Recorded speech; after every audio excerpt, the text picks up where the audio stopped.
At 3:47 p.m., a woman knocked on my door and told me my husband had a child with her. But what shattered me wasn't the secret family. It was the 5 years he let me believe I was too unstable, too emotional, too broken to get pregnant, while he secretly opened a home equity loan in my name and funded a second life with forged signatures. By the time federal investigators subpoenaed the bank records, confirmed his vasectomy date, and traced $126,000 in hidden transfers, this stopped being a divorce and became financial fraud. At 6:12 a.m. on April 4th, agents knocked on his motel room near the airport. By September, he stood in court and accepted a felony conviction and jail time. I'm Claire, and this is how my husband's secret family sent him to prison. Chapter 1. The day a stranger knocked at 3:47 p.m.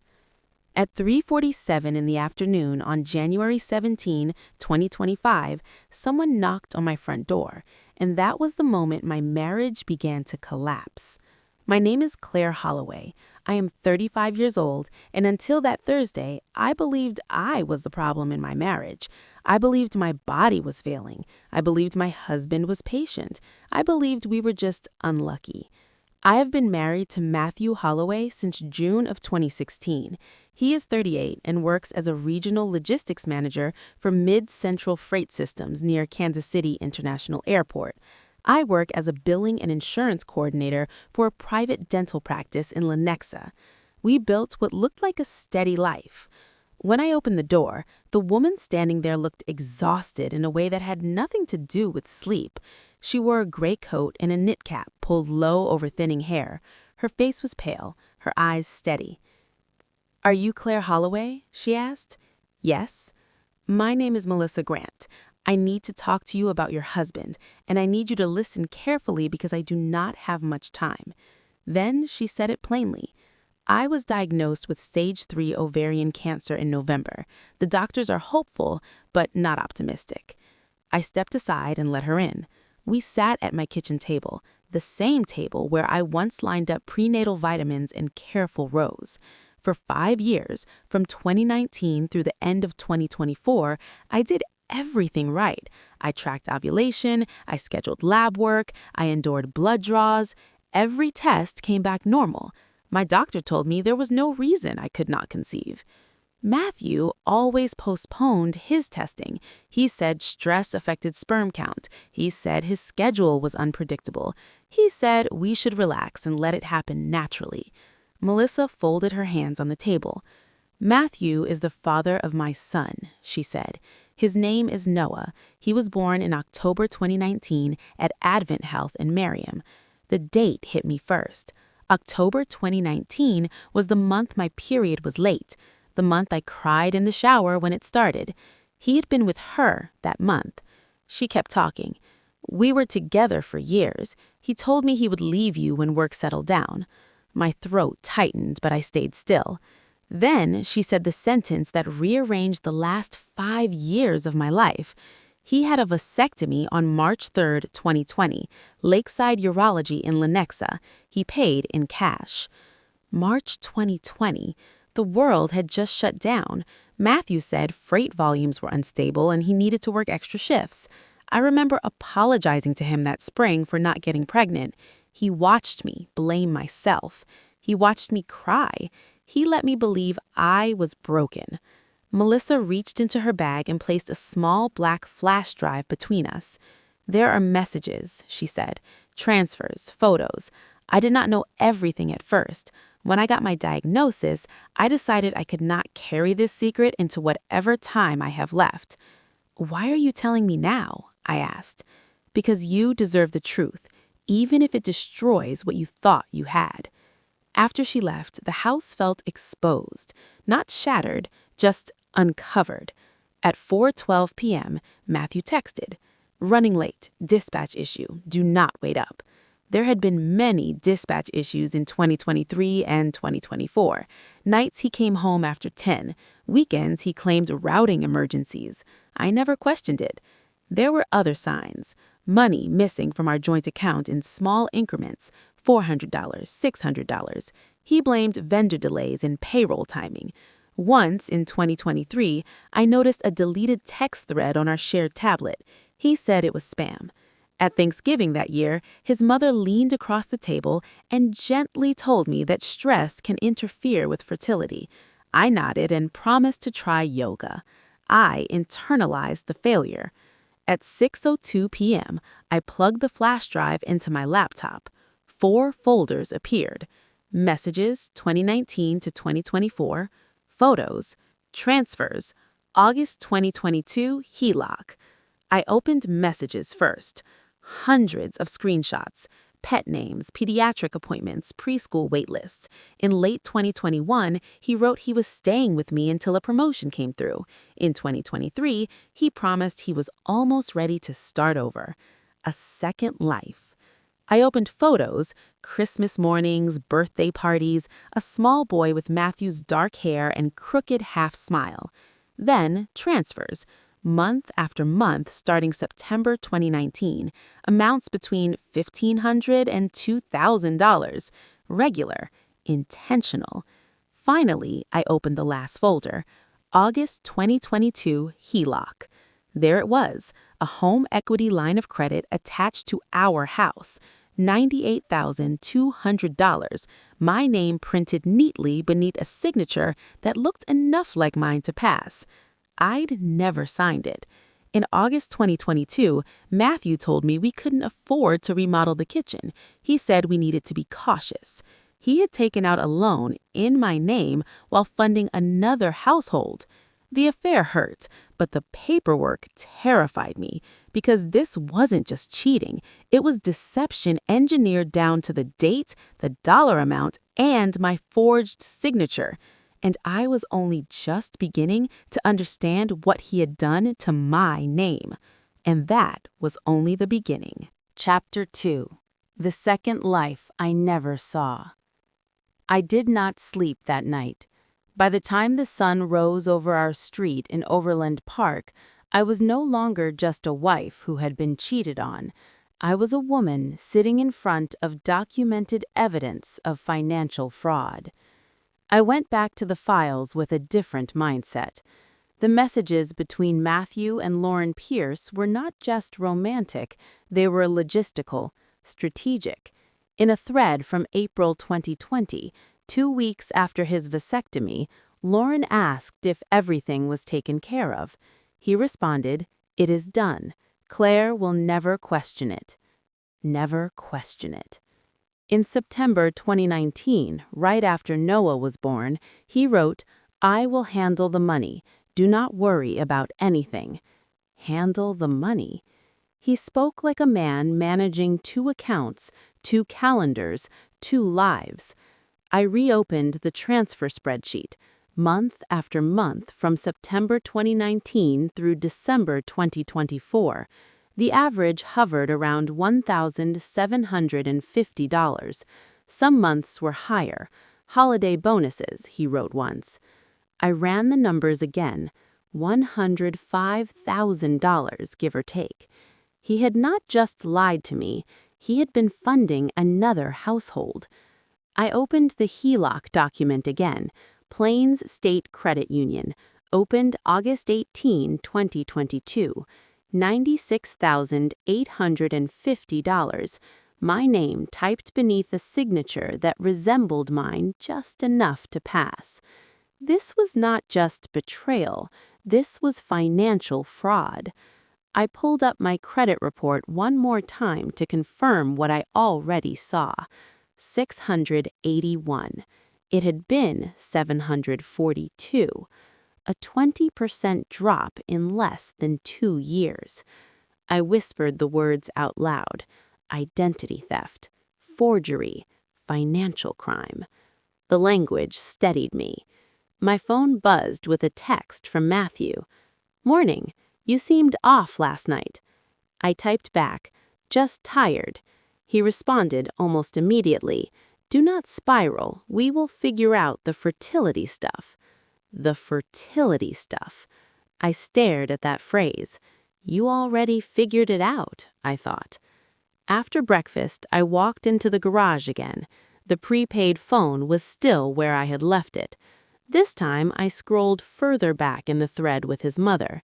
In May 2020, she wrote, "I can keep him Friday night. Claire mentioned another doctor appointment." Matthew replied, "Perfect. She is blaming stress again." There were dozens of exchanges, drop-off times, grocery reimbursements, updates about Noah learning to ride a bike. In November 2023, Linda wrote, "She looked so sad at dinner, I almost felt guilty." Matthew responded, "Do not. She thinks it is her body." I sat down on the cold concrete floor. She held my hand at Thanksgiving while holding his secret. It had been coordinated, planned, sustained for years. I heard the garage door motor hum behind me. Matthew's truck rolled in. He stepped out and noticed me sitting there with the phone in my hand. "What are you doing out here?" he asked. "Just organizing some things," I said, turning the screen off. He glanced toward the shelf. "Did you go through my stuff?" The question was quick, sharp. "No," I answered evenly. He studied me for a second too long, then shrugged. "You look pale again. Maybe we should schedule that specialist in Kansas City." The irony almost made me laugh. "Maybe we should," I said. He reached for my shoulder, but I stepped back slightly, pretending to grab a box. Inside, something had shifted. If I confronted him now, he would delete accounts, close lines of credit, move money, make me sound unstable. He had already rehearsed that narrative. She still thinks it is her. Not anymore. After he left for work, I sat at the kitchen table with my laptop and began building a timeline. September 2019, first transfer. October 2019, birth of his son. March 3, 2020, vasectomy.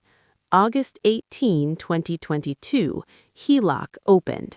August 29, 2022, condo purchased in Independence for $312,000. Owner listed as Lauren Pierce. I cross-checked county property records to be sure. Jackson County database confirmed it. Mortgage lien filed 2 days later. The HELOC and the condo purchase lined up within 11 days. He had drawn money from our house and redirected it into another property. This was not sloppy cheating. This was documentation. This was layered deception. I created a new cloud storage account under my maiden name and uploaded every file from the flash drive. I scanned the HELOC document and highlighted the forged signature. I saved copies of the credit report. I took screenshots of the transfer totals. The more I organized it, the calmer I felt. My phone rang again. Matthew. I let it go to voicemail. A minute later, a text. "Are you sure you are okay?" I typed back, "Just busy." Then I opened my banking app and scrolled through 2 years of transactions. There were withdrawals that matched the transfer spreadsheet almost perfectly. Same dates, same amounts. He had not even tried to hide the pattern. He assumed I would never look. At noon, I called Plains State Credit Union using the number on the HELOC document. "This is Amanda. How can I help you?" "Hi. I need information about a home equity line opened August 18, 2022. Can I verify your identity?" I provided my information. "Yes, ma'am. I see the line of credit. Is there a question regarding your balance?" "Yes," I said slowly. "I did not authorize this." There was a pause. "Ma'am, are you saying the signature may not be yours?" I looked at the document again. "Yes, I am saying it is not mine." Another pause. "In that case, we'll need to open a fraud investigation." Fraud. The word landed differently than felony had the night before. Fraud meant paperwork, documentation, process. It meant I wasn't crazy. After I hung up, I sat very still. 5 years of lies, one forged signature, $105,000 in transfers, a second property, a second child, a second life. I closed the laptop and whispered the truth to myself for the first time. This was not just a broken marriage, this was a crime, and crimes leave evidence. Chapter 3. This isn't a divorce. It's a crime. I did not walk into a divorce office. I walked into a criminal law firm. By the middle of February 2025, I was sitting across from attorney Rebecca Lawson in a glass-walled office in downtown Kansas City. She was 48, composed, with 23 years of experience prosecuting and defending financial crime cases before moving into private practice. Her voice was steady, her questions precise. I laid everything out in chronological order: the vasectomy, the transfers, the HELOC, the forged signature, the condo purchase 11 days after the line of credit opened. She did not interrupt. She took notes. When I finished, she looked up at me. "This is not a messy divorce," she said calmly. "This is potential criminal conduct." "What kind?" I asked. "Forgery involving a financial instrument, possible identity theft, potential financial fraud depending on how the funds were diverted. In Missouri, that can rise to felony-level charges." The word charges felt heavier than the word affair ever had. "Are you sure?" I asked. She slid the HELOC document toward me. "Did you sign this in person?" "No." "Did you give him permission to sign for you?" "No." She nodded once. "Then we are not discussing marital conflict, we are discussing criminal exposure." Criminal exposure. I exhaled slowly. "I need to understand something," I said. "If this becomes a case, what does that look like?" "It looks like documentation, intent, financial tracing, if the evidence supports it. It looks like prosecution." The word prosecution settled into the room like a weight. Rebecca recommended a forensic accountant immediately. A week later, I was sitting with Aaron Feldman, 52, certified forensic accountant with 3 decades of audit experience. He approached the situation the way a surgeon approaches a scan. "We follow the money," he said simply. He requested 5 years of statements, joint accounts, HELOC disbursement records, property filings, credit reports. Over multiple sessions, he mapped everything on a timeline. September 2019, first transfer to Lauren Mitchell. October 2019, birth of their son. March 3rd, 2020, vasectomy confirmed. August 18th, 2022, HELOC opened. August 29th, 2022, condo purchased in Independence for $312,000. Aaron circled the August dates. The HELOC funds were dispersed within 48 hours of the condo closing, he said. That is not coincidence. He added the monthly transfers into the calculation. Total exposure, including HELOC principal and documented transfers, is approximately $126,400. $126,400. That was not emotion. That was restitution territory. This was not sloppy, Aaron added quietly. This was structured. Structured. I thought of every night Matthew told me we needed to be cautious with money. Every weekend he claimed dispatch emergencies. While the legal structure was forming, the social narrative was shifting. At church, conversations stopped when I approached. A woman I had known for years pulled me aside. "Claire, Matt says you have been having a hard time emotionally. He is worried about you." "Worried about me?" I repeated. He mentioned stress, that the fertility issues have been overwhelming. I felt my face heat. "I am not unstable," I said evenly. Later that afternoon, another message came through. "Is everything okay? Matt says you have been under pressure." He was protecting his reputation while dismantling mine. Back at the dental office, Vanessa Alvarez watched me closely. "You were documenting something," she said one evening after closing. I looked at her. "What makes you say that?" "Because you are not reacting, you are calculating." She was right. Rebecca had warned me. "He will attempt narrative control," she said during one meeting. "Stay factual, stay silent. Let documentation speak." At Mid-Central Freight Systems, rumors had begun circulating about Matthew's financial stress. A mutual acquaintance told me human resources had quietly started reviewing expense reports after informal complaints. Pressure was building. One night at dinner, Matthew looked at me across the table. "Why did you move your paycheck?" he asked. "I opened a separate account." "For what reason?" "For clarity." He narrowed his eyes. "You are acting strange." "What exactly are you accusing me of?" I asked, meeting his gaze. He hesitated for half a second. "Nothing. I just don't like secrets." The irony was almost unbearable. Rebecca prepared formal fraud notifications to Plain State Credit Union. I froze my credit with all 3 bureaus. I documented every conversation, every transaction, every irregularity. When the subpoena response arrived, confirming the March 3, 2020 vasectomy, Rebecca read the document silently, then looked at me. "This establishes premeditation," she said. And premeditation changes everything. It meant the infertility narrative was not accidental, it was strategic. It meant motive. In early March 2025, Rebecca arranged a meeting with Assistant District Attorney Marcus Ellison, assigned to financial crimes. He reviewed the compiled documentation without expression: the HELOC discrepancy, the transfer ledger, the vasectomy confirmed, the property filings. After several minutes, he set the folder down.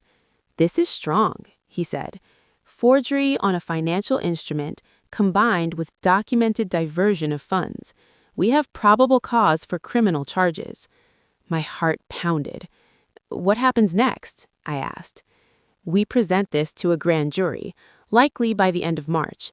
If they indict, prosecution moves forward." Prosecution. Not counseling, not mediation, criminal prosecution. This is no longer a marriage dispute. It's a prosecutable financial crime. I walked out of that building into the sharp March wind and felt something shift inside me. For 5 years, I had believed I was broken. For 5 years, he controlled the story. Now, the story was written in bank records, medical confirmations, and signed affidavits. The system was moving, and this time, it was not moving for him. Chapter 4. The Day the System Moved. March 12, 2025 began before sunrise. I drove downtown while Matthew was still in the shower. He did not ask where I was going. He assumed I was heading to work. At 9 a.m. that morning, I sat beside attorney Rebecca Lawson inside a quiet courtroom at the Jackson County Courthouse. The petition for dissolution of marriage was placed in front of the clerk. The stamp came down hard against the paper. Filed. Rebecca leaned slightly toward me. "From this point forward, everything is procedural," she said. "No more private negotiations." "I am ready," I replied. At 9:45, the criminal file was formally transmitted to the district attorney's office. Documentation, forensic accounting summary, vasectomy confirmation, HELOC fraud notice, property records, affidavits. At 10:20, a process server walked into Mid-Central Freight Systems carrying 2 envelopes, one for the civil filing, one for the criminal investigation. Vanessa texted me minutes later. They served him in front of his regional director.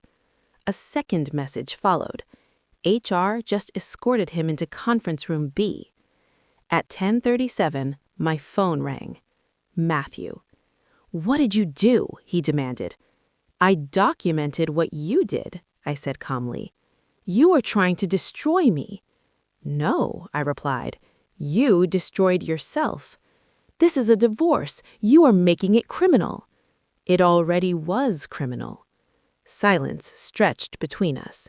You are going to regret this. I doubt that. He hung up. That afternoon, I met Lauren Mitchell at a small coffee shop in Independence. They served him at work, she said quietly. They did. I need you to know I did not know about the loan. I thought he was helping with the mortgage. He opened a home equity line in my name, I said. He forged my signature. Her face drained of color. That means prison, she whispered. It means felony charges. She stared at the table. I never thought it would go this far. It started far, I replied. In early April 2025, the grand jury returned an indictment. Forgery in the first degree, identity theft, financial fraud exceeding statutory limits. Assistant District Attorney Marcus Ellison called Rebecca. It is official, she told me. He has been indicted. Law enforcement located Matthew at a budget motel near Kansas City International Airport later that day. He was taken into custody without resistance. Vanessa called again. They walked him through the hallway. Everyone saw. There was no shouting, no dramatic scene, just silence in the corridor as he was escorted out. Mid-Central Freight Systems terminated his employment within days, citing criminal proceedings and policy violations. His company health insurance was canceled, effective immediately. Consequences move quickly once charges become public. In September 2025, after negotiations, Rebecca placed the plea agreement in front of me.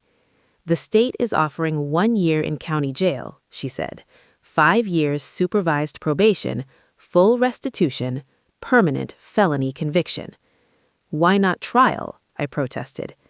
They want guaranteed restitution and a conviction without tying up the court for 18 months.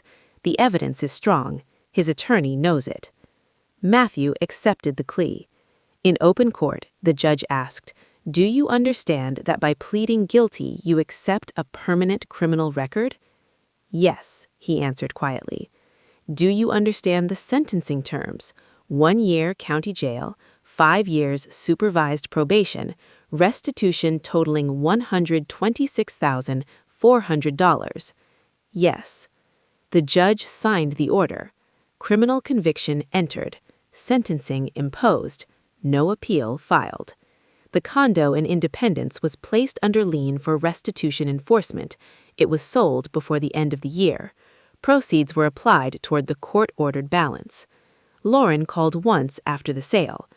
"I have to move back in with my parents. Everything collapsed." "It was built on theft," I replied.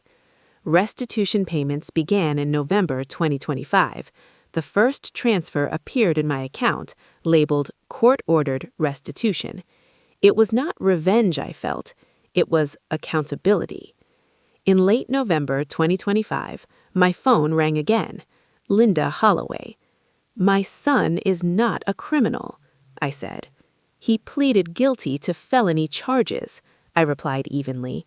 "He made mistakes. He committed financial fraud. You ruined his life. I protected my name. He will carry this record forever." "Yes." There was a long pause. "You could have handled this privately." "I forged his signature. He stole from our home." Silence. "He's still my son," she said quietly. "I know." By December 2025, Matthew reported to county jail to begin serving his sentence. Probation terms were filed. The felony conviction entered permanently into state records. Employment terminated. Insurance canceled. Property sold. Criminal record attached. He thought the story was over. It was not. The record would follow him for the rest of his life. Chapter 5. Karma Isn't Loud. Life did not explode into celebration after the sentencing. It became quiet. By November 2025, the court process was finished. The plea was entered, the sentence imposed, the restitution order activated. I drove home from the courthouse without shaking hands, without tears. For the first time in years, my body was not bracing for the next impact. In January 2026, I sat across from a loan officer at Plain State Credit Union, this time alone. "I would like to refinance the house solely in my name," I said. She reviewed my file carefully. Income verification, court documentation, proof that the fraudulent HELOC had been resolved through criminal restitution enforcement. She looked up. "Your credit score is 738. That is a strong recovery." For 5 years, I had believed I was financially fragile, that I depended on someone else to hold stability in place. The numbers told a different story. The refinance closed in February. My name stood alone on the deed. My signature was the only one required. Financial independence was not revenge, it was protection. Restitution payments arrived consistently throughout 2026. Each transfer carried a reference number tied to the criminal case, structured deductions monitored under probation. In late September, I received a notification from my bank. Final restitution payment received. I opened the app and stared at the screen. Balance due, 0. It was not triumph, I felt. It was balance restored. Vanessa met me for dinner that evening. "So it is officially over?" she said. "The restitution is complete," I answered. She studied me carefully. "Do you feel like you won?" I considered that. "I feel like I stopped losing," I said. Across town, consequences continued unfolding quietly. Daniel Holloway, once a regional logistics manager with advancement ahead of him, now carried a permanent felony conviction. Background checks flagged his record automatically. 2 job offers were rescinded within weeks after standard screening. Background checks do not forget. Probation meetings replaced executive briefings. The county jail sentence was completed, but the criminal record followed him into every application portal and human resources review. Consequences are rarely dramatic. They are persistent. Lauren Mitchell moved back to Murfreesboro to live with her mother after the condo sale. We spoke occasionally, not as rivals, but as 2 women who had seen the same illusion from different angles. "I thought love explained everything," she said once over the phone. "It does not override documentation," I replied gently. Her son continued in school, adjusting with the resilience children often have. I never blamed him. He was not responsible for the architecture of deceit built around him. For me, the most difficult healing had nothing to do with courtrooms. In the quiet months after sentencing, I scheduled an appointment with a new physician. I needed clarity that the infertility narrative had never belonged to me. After routine testing, the doctor reviewed the results calmly. "There is no indication of infertility," she said. "Your reproductive health is within normal range." I sat there absorbing that. For years, I had apologized silently for something that was never my fault. I stopped apologizing that day. Driving home, I did not cry, I did not rage. I felt something simpler: release. Motherhood was not a requirement for worth. Marriage was not validation. Stability did not depend on someone else's approval. Over the next year, my actions reflected that shift. I increased my retirement contributions, I met with a financial planner, I updated my will, I painted the kitchen without asking for agreement. I took a solo trip to Santa Fe, something I had postponed because it did not fit into someone else's version of practical. Practical used to mean avoiding conflict. Now it meant protecting my future. In December 2026, I received an official letter from the court confirming that restitution obligations were fully satisfied and probation remained active without violation. The case file was closed on my end. I placed the letter into a storage box along with the affidavits, bank statements, and court transcripts. Documents that once felt like weapons now felt like proof of survival. The story had shifted from betrayal to rebuilding. Daniel's mother called one final time that winter. "He is trying to rebuild his life," she said quietly. "I hope he does," I replied. "You never hated him," she added. "No," I said honestly. "I refuse to carry what he did." There was a pause. "He will live with this record forever." "Yes," I answered. "That is part of accountability." After we hung up, I stood by the window and watched snow settle across the quiet street. My home was secure, my credit restored, my future untangled from deception. Karma isn't always loud. It does not always arrive with sirens or applause. Sometimes it arrives as a signed refinance agreement, a restored credit score, a final restitution transfer, a quiet evening without fear of the next lie. Sometimes it arrives as financial independence. If you had stood where I stood, holding proof in your hands while everyone else believed the illusion, would you have protected the image or protected yourself? Would you have stayed silent to keep the peace or let the system move? If this story resonated with you, if you believe accountability matters even when it disrupts comfort, stay here. Follow this channel for more stories about quiet strength, financial clarity, and the kind of revenge that doesn't scream but endures. Justice does not always shout.